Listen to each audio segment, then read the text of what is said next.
Donc, nous sommes maintenant à notre deuxième leçon sur les concepts, principes et outils de la gestion intégrée des ressources en eau. Donc, comme je disais, cette leçon-là est structurée en 5 sections. Contexte et historique de la gestion, principe directeur, définition des objectifs, avantages et enjeux actuels, et quels sont les moyens de mise en œuvre de la gestion intégrée des ressources en eau. Donc, d'abord, on peut dire que l'eau est source de vie. L'eau est source de vie et l'eau est le dénominateur commun de tous les enjeux du développement durable, parce qu'on a déjà parlé du concept du développement durable. Donc, l'eau n'est pas une marchandise comme les autres. Et puis, l'eau doit être prise comme source de vie et à une dimension qui est d'abord culturelle même, normalement culturelle, religieuse, sociologique. Donc, quand on regarde la situation au niveau de l'eau dans le monde, on voit que c'est une situation qui est préoccupante. L'eau douce est rare, on a vu au niveau du cycle. Les ressources sont mal réparties. Vous allez voir qu'il y a des zones qui ont plus d'eau que d'autres, et cela nous renvoie à des crises. Il y a la crise sur l'eau. On a aussi les risques naturels aussi sont mal contrôlés. Quand on voit les barrages, les inondations, la situation des plus pauvres est intolérante. Donc ici, on essaie un peu de résumer les différentes situations au niveau de l'eau dans le monde. Et comment nous avons pris conscience. On voit que depuis, au cours des années 1980-2000, l'eau est devenue un sujet d'intérêt. L'eau est devenue un sujet d'intérêt et il y a plusieurs sommets et conventions qui vont s'intéresser à cette ressource-là. Donc, pourquoi on parle maintenant de gestion intégrée, c'est parce qu'on veut laisser cette gestion sectorielle-là de l'eau. C'est-à-dire, avant, dans la gestion, c'est-à-dire, on sait qu'on est même bassin versant, mais c'était géré eau agriculture, eau pour la consommation, eau pour l'industrie. Or, on a une même ressource. Donc, ici, on parle maintenant de la nécessité d'une gestion intégrée au lieu d'une gestion par secteur d'activité. La nécessité aussi d'une gestion durable des ressources en eau, c'est-à-dire concilier à la fois les besoins de l'homme et ceux de la nature et ceux de l'environnement. Et on doit abandonner progressivement le modèle de gestion centralisée vers une participation plus collective. Donc, c'est dans ce contexte-là que sur la scène internationale, il y a eu plusieurs conférences et conventions pour la prise de conscience au niveau de la communauté internationale sur une nouvelle approche pour la gestion de cette ressource en eau-là. Donc, on voit que d'abord, il y a eu cette conférence, la conférence des Nations Unies sur l'environnement en 72, où on a adopté une déclaration dans les principes, et on a eu la création, c'est-à-dire c'est à cette conférence-là que nous avons eu la création du programme des Nations Unies sur l'environnement, la mise en place du programme GMS. On a aussi la création de l'organe de l'OMS, de l'UNESCO. Donc, à cette conférence-là, on a eu la création de différentes institutions. Et après, en 1977 aussi, on a eu la conférence sur l'eau. Et cette conférence sur l'eau-là a fait apparaître le concept du développement durable. pour une bonne gouvernance. Et ce développement durable, comme on l'a déjà dit dans, dans le cours précédent, va s'appuyer sur 3 piliers: l'économie, l'environnement et le social. Et après, nous avons eu aussi la conférence sur l'eau et sur l'environnement à Dublin 92. Et c'est à cette conférence-là même que vont être structurés les 4 principes directeurs de la gestion intégrée des ressources en eau. Donc, quels sont ces 4 principes directeurs de la gestion des ressources en eau? Donc, le premier principe, l'eau est une ressource limitée et vulnérable qui est indispensable à la vie et au développement, qui est indispensable à la vie, au développement et à l'environnement. Donc, comme votre ami en ligne a posé cette question, le volume de l'eau est constant. Est constant parce qu'il est mis en jeu dans tout ce qu'on appelle le cycle de l'eau. Donc, il n'y a pas de nouvelles ressources. Il n'y a pas de développement en fait de la ressource. Mais cette ressource-là va changer en fait de réservoir. Donc ici, dans ce principe-là, nous aide à pouvoir assurer une bonne gestion de l'eau, assurer sa protection et assurer un développement socio-économique des différents écosystèmes. Donc il faut ici adopter une approche globale. Adopter une approche globale au lieu d'adopter une approche sectorielle de la gestion. Donc, le deuxième principe de la conférence de Dublin, on dit la mise en valeur et la gestion de l'eau doivent avoir un caractère participatif et associer les utilisateurs, les planificateurs et les décideurs à tous les niveaux. Ici, on parle de la gestion participative, parce que lorsqu'on parle d'une gestion intégrée, on parle aussi, c'est le caractère participatif. Donc, l'ensemble des acteurs sont bien conscients de l'importance de la ressource, parce que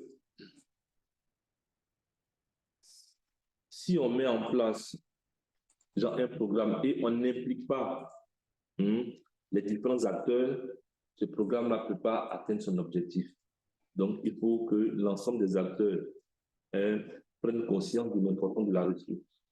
Les décisions aussi sont prises à l'échelle du plus bas, c'est-à-dire on doit pouvoir consulter la population. Les décideurs et puis les planificateurs doivent prendre une décision pour une gestion intégrée.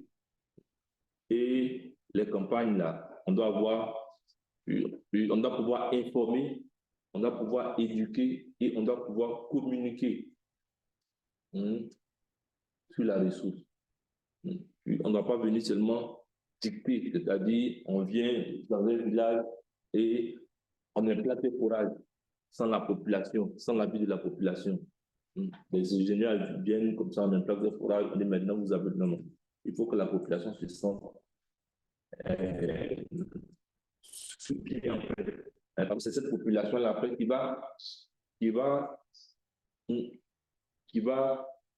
gérer cette ressource-là. Donc, si elle est pas impliquée, elle ne va pas bien gérer la ressource.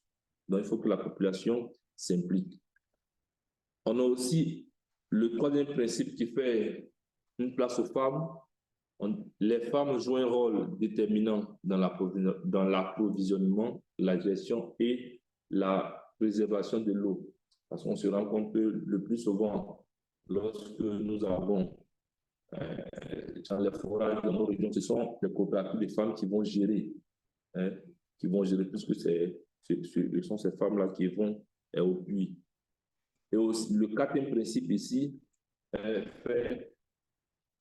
met l'accent sur la valeur économique de cette ressource-là. Donc, l'eau est utilisée à de multiples fins.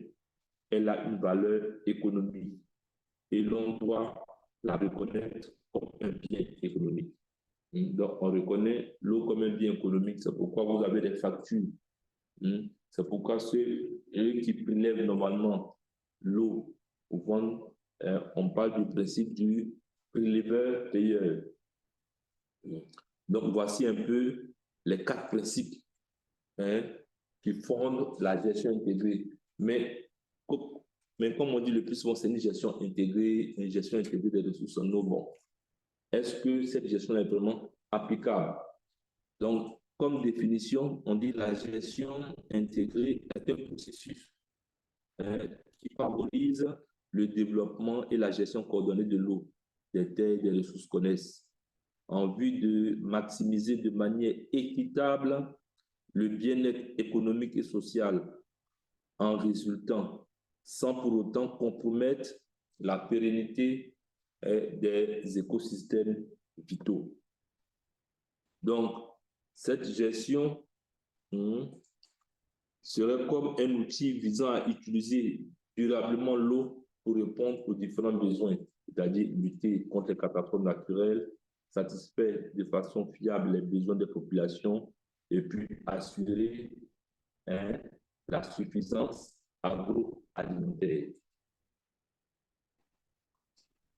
Cette ressource-là permet aussi de développer de manière harmonieuse l'industrie, de prévenir et de combattre les populations et de satisfaire les différents usages des populations.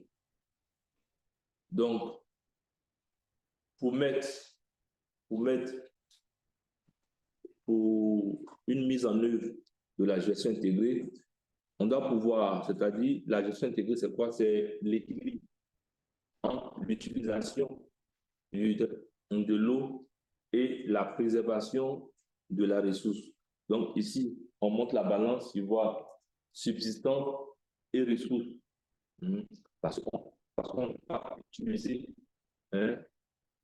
une ressource au détriment même de son volume. Donc il doit pouvoir avoir l'équilibre entre l'utilisation de la ressource et protection et conservation de la ressource. Donc, ici, on essaie d'énumérer les objectifs de l'AGI tels que définis dans l'agenda 21 du chapitre 18. Bon, tout ça. Donc, les avantages au niveau de l'AGI, accès équitable à l'eau pour tous les usagers, gestion durable de la ressource, renforcement des capacités locales. Donc, ici, on essaie d'énumérer. Oui. Avant de commencer le cours, vous avez dit que la quantité d'eau n'avait pas augmenté ni diminué. C'est-à-dire que ça Oui. C'est qui se C'est stable, oui. C'est stable. Maintenant, je veux comprendre. La juge, elle protège l'eau, c'est-à-dire elle permet, genre, elle veut la conservation de l'eau. C'est pour qu'elle fait en fait. Parce que si l'eau ne diminue pas, donc moi je pense qu'elle ne diminue pas, mais elle se pollue. Donc moi je pense que, pour ma part, on doit faire des programmes, c'est-à-dire pour le recyclage, plus le recyclage. Parce que si l'on ne diminue pas et ça n'augmente pas, c'est le même cycle qui se perpétue. Et qu'on sait qu'il y a l'eau qui est usée. Donc on fait des programmes pour recycler l'eau seulement. Mais cette protection de l'eau, on ne peut pas équitable. On veut utiliser ça équitablement. Il faut savoir utiliser facture, tout ça. Moi je pense que pour ma part, c'est une grosse arnaque. Parce que là, on n'arrive pas à comprendre les dommages. Si l'on ne diminue pas, ça n'augmente pas. C'est c'est en même quantité. Et qu'on utilise, mais ça fait. Oui, mais l'eau ne diminue pas, l'eau n'augmente pas, mais au niveau des différents réservoirs, il y a une variation. Est-ce que je comprends? Donc, au niveau des réservoirs, il y a au moins une variation de la ressource. En termes de quantité et en termes de qualité. Donc, pourquoi on parle de la gestion intégrée? Vous voyez, l'eau, normalement, pour évaluer la ressource en eau, c'est toujours à l'échelle du bassin versant. Et vous allez voir qu'avant, c'était les territoires, c'était l'administration, c'est-à-dire on prend le département bien, je sais pas, le département d'une région, soit Daloa, soit Séguéla, et l'eau est gérée à l'échelle du département, mais qui n'a rien à voir avec le bassin versant. Or, cette eau-là, il y a plusieurs usagers, c'est-à-dire il y a les éleveurs, il y a les agriculteurs, il y a les industries. Donc, ici, maintenant, on veut avoir une gestion pas sectorielle, mais une gestion centralisée, où on implique les différents usagers. Vous allez voir que, genre, pour un même bassin versant, on peut avoir les agriculteurs et maintenant, comment on va planifier cette ressource-là? Dans les activités que vous aurez à faire, vous allez voir, je pense qu'il y a deux activités qui parlent un peu de cette planification et puis des différents, de la planification de la ressource en fonction des usagers. Sinon, ce n'est pas une ANAC, mais c'est quelque chose qui est difficile à mettre en œuvre vraiment. Sinon, ce n'est pas une ANAC. C'est vrai qu'on parle de recyclage, mais lorsqu'on recycle l'eau, lorsqu'on recycle l'eau, puis on n'a pas forcément la même qualité.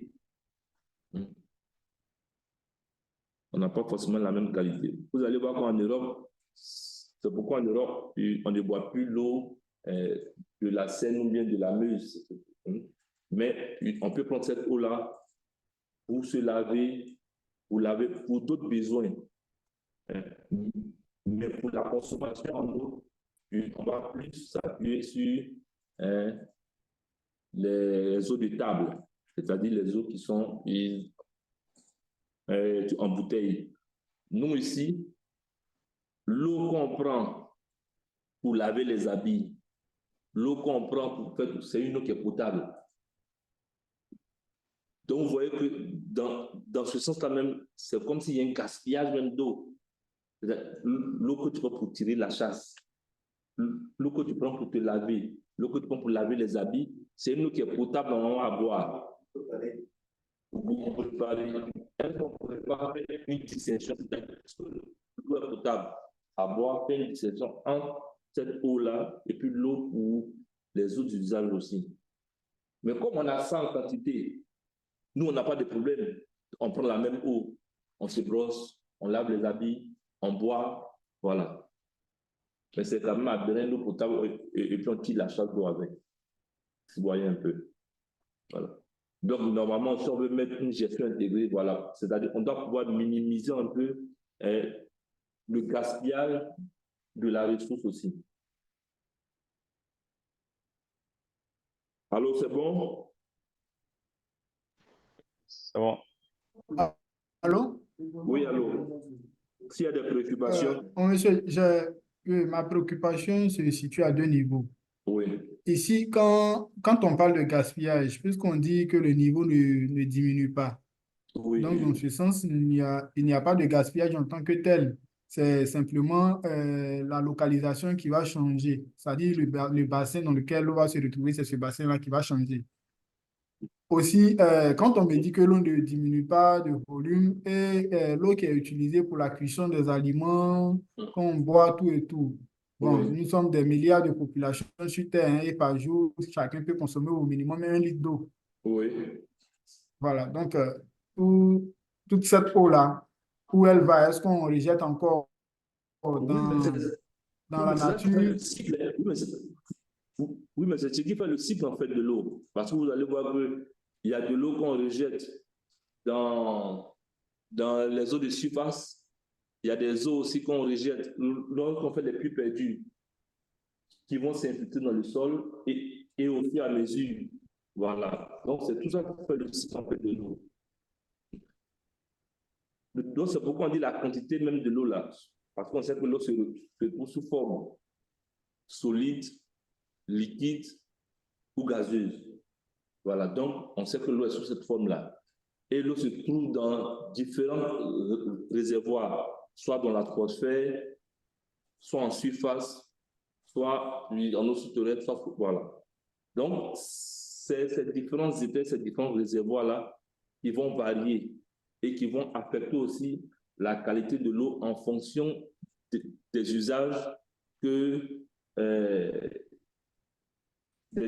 nous attribuons à cette ressource-là. Voilà. Et puis, il faut savoir que cette ressource-là est inégalement repartie. Cette ressource aussi est inégalement repartie. Donc, c'est pourquoi on parle d'une gestion participative aussi. Un instant, je vais mettre une pause. Oui. Oui. Oui, dans le cours, oui, avantage, oui. Ils ont dit quoi comme avantage dans le cours? Voilà, donc ce que, voilà. Voilà. Donc ici, dans le cours, on parle. Non, je n'ai pas pu. Donc, dans le cours aussi, c'est bien expliqué. Peut participer, ok, tout et tout. Donc, dans les avantages de l'agir. Donc, on a les enjeux, mais aussi pour la mise en œuvre de cette gestion-là, comment on peut mettre en œuvre cette gestion-là. Il faut avoir un cadre politique et juridique favorable pour pouvoir mettre en œuvre l'agir, c'est-à-dire s'appuyer sur les trois piliers: durabilité de l'écosystème, efficience économique et puis équité sociale. Donc, vous allez voir que pour la mise en œuvre, on distingue trois catégories. Pour pouvoir mettre en œuvre la gestion intégrée en ressources en eau, on doit avoir un environnement favorable. On doit avoir un environnement favorable. On doit avoir aussi des institutions qui vont pouvoir traiter et aussi des outils de planification.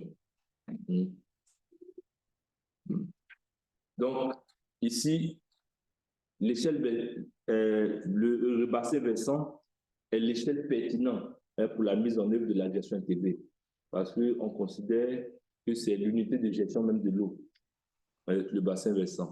Et comme... Oui, on s'enregistre.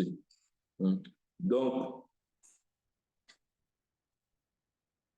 comme outil de mise en œuvre, on distingue trois outils. Donc, je parlais de environnement favorable. Donc, c'est tout ce qui est cadre politique, cadre législatif, structure, finance et incitation pour et tout. On a aussi le cadre institutionnel au niveau de la gestion des ressources en eau. Et après ce cadre institutionnel-là, on a les outils même de gestion. Donc, vous voyez que ce tableau-là résume un peu les trois volets pour la mise en œuvre de la gestion intégrée des ressources en eau. Donc, on a l'environnement ainsi politique qui fait allusion aux lois politiques, budget, dialogue entre les usagers. Donc, ici, on a les institutions. Donc, ici, si on veut prendre le cas de la Côte d'Ivoire, environnement politique, je pense qu'on a le plan national sur la gestion intégrée des ressources en eau, et on a la politique, même la vision de l'État, et maintenant les institutions, l'ONEP, les différentes institutions qui vont favoriser la gestion intégrée du bassin versant du Gourou. Donc, on a différentes institutions ici. Maintenant, on a les mécanismes. Donc, on a les outils. Je pense que vous allez intervenir au niveau des outils. Parce que lorsqu'on parle de ressources en eau, il y a tout ce qui est planification de la ressource, évaluation de la ressource aussi. Parce qu'on peut évaluer le plus souvent de manière quantitative et qualitative la ressource. Quand on fait une étude de vulnérabilité, on veut voir un peu, on peut évaluer. Quand on fait une étude, on fait une modélisation ou on fait un bilan hydrologique, on veut voir un peu, puis on peut voir un peu la quantité de l'eau qu'il y a. Donc, vous, c'est dans cet aspect-là, puis en vous appuyant sur les outils de la clé de question et puis des modèles, vous allez faire une évaluation quantitative et qualitative. Et cette évaluation-là va vous permettre de pouvoir faire une planification maintenant de la ressource. Planifier, ça veut dire que je donne tant de pourcentage au secteur de l'agriculture, tant de pourcentage pour l'industrie. Maintenant, lorsqu'il y a une raréfaction de la ressource, il faut pouvoir faire une replanification en fonction maintenant des besoins essentiels.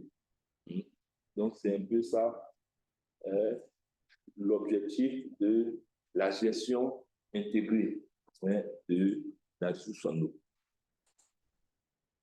S'il y a des questions,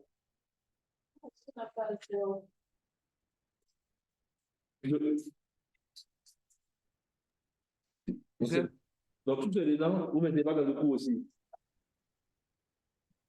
Vous êtes sûr.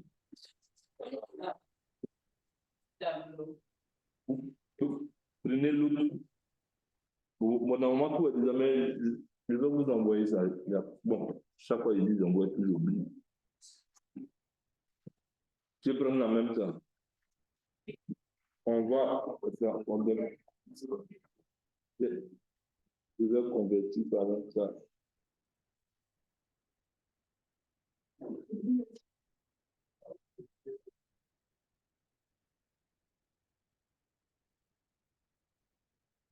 Donc, prenez ce.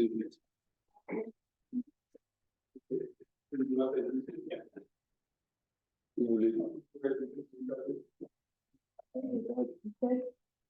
Vous voulez quel pot et quel pot? Tout. Mais si vous donne tout, je vais vous poser des questions qui constituent tout aussi. Hein?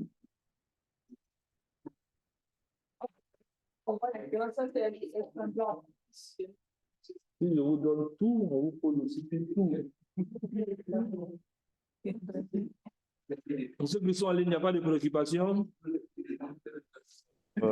Professeur, ma préoccupation, en fait, c'est en termes de réflexion. Hein. Je me demande pourquoi, sachant cela, nos gouvernements sont aussi partitionnés.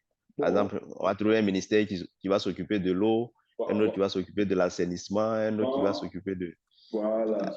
Dans ces conditions-là, je trouve que c'est difficile de mettre en place l'AGI. Et même, normalement, quand on prenait le code sur l'eau, on devait créer... parce que je ne sais pas. On devait créer des... Comment on appelle ça même là?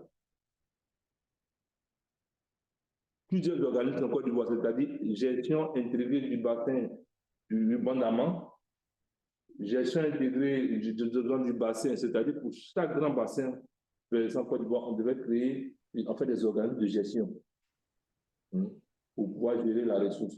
Mais c'est un projet, et puis on va voir un peu le code de l'eau, puis on va voir les commerces. Je pense qu'au prochain coup, on va, voilà. Et donc, mais c'est... Oui, alors? Je voulais demander, c'est dans ce même cadre qu'ils ont créé le bassin du Gourou, là, ou bien c'est des questions d'assainissement? C'est dans le cadre là qu'ils ont créé le bassin du Gourou, mais comme il y avait un problème d'inondation, parce que c'est le problème d'inondation même qui a favorisé la création de ce bassin-là. Et ce bassin-là, quand vous arrivez au niveau de l'organisme qui gère, ils ont installé des stations pluvio, tout et tout, mais ils prennent même plus soin des données même. Parce qu'il y a un étudiant, moi que j'ai encadré, qui a fait une modélisation des students, il est arrivé là-bas, à peine ils vont récupérer les données, puisqu'ils ont eu un bon appareillage même. Ils ont mis des stations pluviaux, des stations hydro même. Mais bon, quand on demande les données, à peine, bon, je pense qu'ils ne refusent pas, mais ils disent, bon, ils ne vont même pas retirer même. Parce que je pense qu'il y a une plateforme, ils vont avec une clé ou avec l'ordinateur, puis ils téléchargent maintenant les données. Ils téléchargent les données. Donc, on voulait avoir les données pour faire un peu de la modélisation. Bon, c'était un peu compliqué. On a fait ce qu'on pouvait faire avec. OK. Donc, allez-y vers ces institutions-là, peut-être pour avoir des stages, voilà. Voilà. OK. Donc, c'est un peu ça. Donc, je pense qu'on se voit la semaine prochaine, parce que le vendredi, là, c'est pas sûr. Le vendredi, ça peut être évident. Parce qu'il y a un match de vie. Voilà, c'est pas évident qu'on puisse se voir. Donc, donc, comme vous aurez le week-end, est-ce que vous n'allez pas faire quelques expositions? On va voir comment on va travailler. Parce que, en fait, j'avais voulu, comme vous avez déjà